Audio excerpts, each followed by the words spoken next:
This is the all-new Razer Kraken V4. It's a wireless gaming headset focused on immersion. It comes with 40mm drivers, a wideband mic, THX spatial audio, up to 70 hours battery life, and 9-zone RGB lighting powered by Razer Chroma. It's got 2.4 GHz wireless, Bluetooth 5.3, and you can plug it in and use it wired. So all that means it's basically compatible with everything, whether that's PC, Mac, PlayStation, Nintendo Switch, Steam Deck, or mobile devices. Let's get this thing open. There's a little pocket here on the top flap of the box, and that's where we have the user manual. And there's a ton of instructions in here. It tells you everything you need to know about how it works. This is just some Razer swag. Looks like 4 separate stickers on there.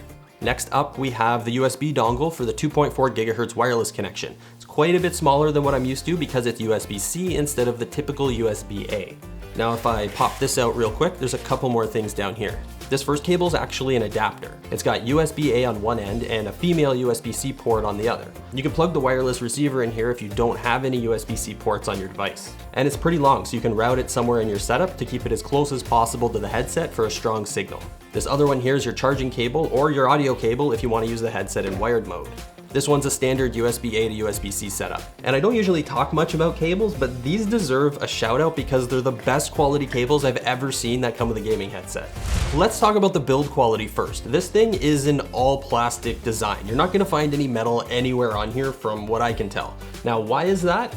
Well, I think it's to keep the weight down. According to my scale, they're coming in at about 345 grams. That's a nice weight. It's not the lightest headset out there, but it's also not too heavy, and that's what really matters. If you're gonna be wearing something on your head every day for hours at a time, you don't want some big honking thing that's gonna start to get uncomfortable after a while. Now, even though it's all plastic, it's a very solid build. I played around with all the moving parts and stretched it out to see if there's any noticeable weak points, and it's all nice and strong.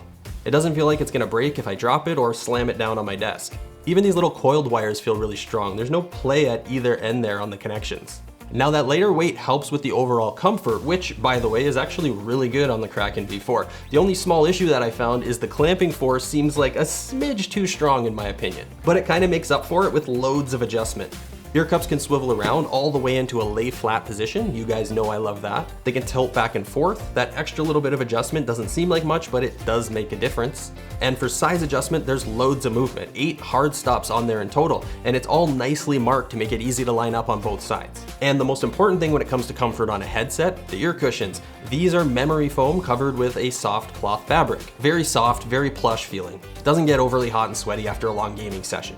Now I can feel the tips of my ears touching the drivers because of the relatively shallow depth on here. There is a thin layer of padding on there, so it's really not too bad. It's not uncomfortable, it definitely doesn't hurt, but it is noticeable. So I'm just mentioning that in case you have really big ears or you're just sensitive to that sort of thing when you're wearing a headset. And if we look over at that headband arch, it's more of the same. You got that nice soft memory foam wrapped in cloth. Overall, I gotta say Razer did an excellent job with the design of these new Krakens in terms of comfort and just overall build quality. Most of the controls and stuff are on the left ear cup. There's the USB-C port, power button, volume wheel, and mic mute button. And then over on the other side, we've got chat mix and Bluetooth pairing buttons. Razer went with this permanently attached but retractable microphone.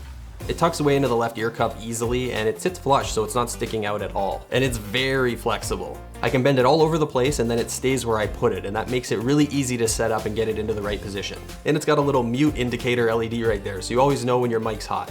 This is Razer's Hyperclear wideband mic. It's using a sample rate of 32 kilohertz, which is okay for a wireless microphone, but it's limited to 16-bit recording, which means it's not going to capture as much dynamic range as something capable of 24-bit. There's some presets and synapse that you can apply that are going to change up the EQ settings. There's mic boost, broadcast, and conference. I think the first one, mic boost, sounds the best. That said, as you can probably tell, it's not the best sounding microphone. It's not something I'd be using if I wanted to record gameplay commentary to make YouTube videos, or if I wanted to live stream. If you're interested in either of those things, you're going to be better off with a dedicated standalone USB microphone. Even something that's relatively affordable and lower end, even something entry level, is going to do a better job than this microphone. Now, that's me talking to you as a content creator, but this is a gaming headset, and I think it's important to consider it from that perspective. Can anybody not hear what I'm saying right now? No, right? Which means it's perfectly fine for in-game comms, which is what it's designed for. So keep that in mind. I think it's important to consider how you're going to use the mic before deciding whether or not it's going to be good enough. So for gaming, it's going to get the job done, no problem. But for content creation, you're going to be better off with a standalone desktop microphone. It's as simple as that. So the audio on here is coming from 40mm drivers, and they're Razer Triforce. They have a bit wider than normal frequency response of 20 to 28,000 Hertz, and just like the microphone, it maxes out at 16 bits. It would have been nice to get a 24-bit option on here, but that's okay because 16-bit can sound good when done right. In Synapse, you can change the sound profile with some preset EQs, or you can select custom and create your own. Personally, I like the music preset. You can see here it's bringing up the bass and the upper mid-range just a bit. You can also switch between regular stereo and THX spatial modes. Spatial mode's kind of like a virtual surround sound effect. I prefer the regular stereo mode, and I've been playing a lot of games with that along with the music preset. I find it gives the most balanced soundstage compared to the other presets that are like super exaggerated in some cases to bring out the highs or boost the bass like crazy. I find I can keep it in this mode all the time without having to change anything, and I can play games, I can watch videos, I can create videos, I can listen to music, and it just sounds good all the time no matter what. It's a nice balanced and warm sound profile, and it just sounds good. Now, even without those game or spatial audio settings enabled, this headset does an amazing job with directional sounds. It's very clear where sounds are coming from, whether it's something loud like a gunshot or something quieter like footsteps or reloads.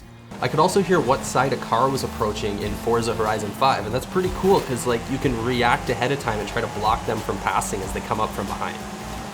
Now, one thing that does improve the audio for gaming, not everything, but gaming for sure, is audio enhancement. With the music profile, adding some sound normalization and bass boost really brings out the subtle sounds and gives the bass some extra boom at the same time. This combination of the music profile and these audio enhancements is my go-to for first-person shooter games. It really sounds good to me. So overall, the Kraken V4 sounds really good, but you have to be willing to play around with the settings a little bit to get the most out of it. If you're somebody unlike me who really does like that exaggerated, heavy, bassy sound that comes with some gaming headsets right out of the box, you can get that with these. You just gotta dive into the settings and customize it that way. But where I think it really shines is with a more balanced profile like music, because it just sounds good regardless of how you're using it. And then when it's time to jump in a game, you can quickly add some of those audio enhancement effects to get a gaming sound profile that still sounds good. And that's important. I don't care what kind of competitive advantage I can get if it means the audio is gonna sound like crap. And that's the case with a lot of gaming headsets as far as I'm concerned, but the Kraken V4 can manage to pump out some impressive sounding gaming audio that actually sounds good. If you're trying to make up your mind on this one, I think the best way to approach it is to actually just consider its downsides, because the sound quality is really good. You don't even need to think about that. As long as you're willing to jump into the settings, you should be able to tune it the way you like it. If you watched the video to this point, then you know the most obvious downside on this headset is gonna be the microphone quality. If you need a super high quality mic, then hey, this headset might not be for you, unless you're okay with adding a separate standalone desktop mic to your setup. But if you're just doing in-game comms and you want a headset that sounds as good as it looks, then yeah, I think it's worth it. I have all the purchasing links, specs, details, all that sort of stuff down in the description of the video. Check it out if you're interested. Give the video a thumbs up and get subscribed on your way out, and we'll see you soon.